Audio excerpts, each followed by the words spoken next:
How to report maintenance issues clearly is a common source of frustration for both tenants and landlords. Often, problems don't escalate because they're serious.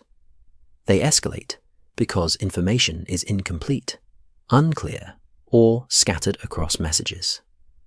In this video, we'll look at what makes a good maintenance report, what information actually helps, and how clear reporting leads to faster fixes.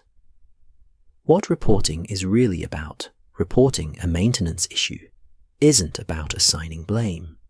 It's about giving enough context for someone else to understand what's wrong, where it's happening, and how urgent it is.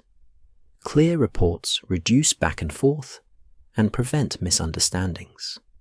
Urgent versus non-urgent issues. Some issues should always be reported immediately.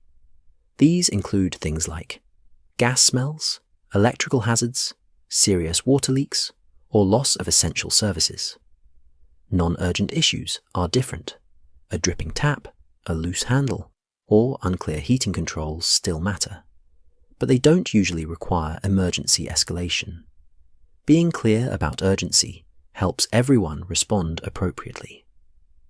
What to include in a good report.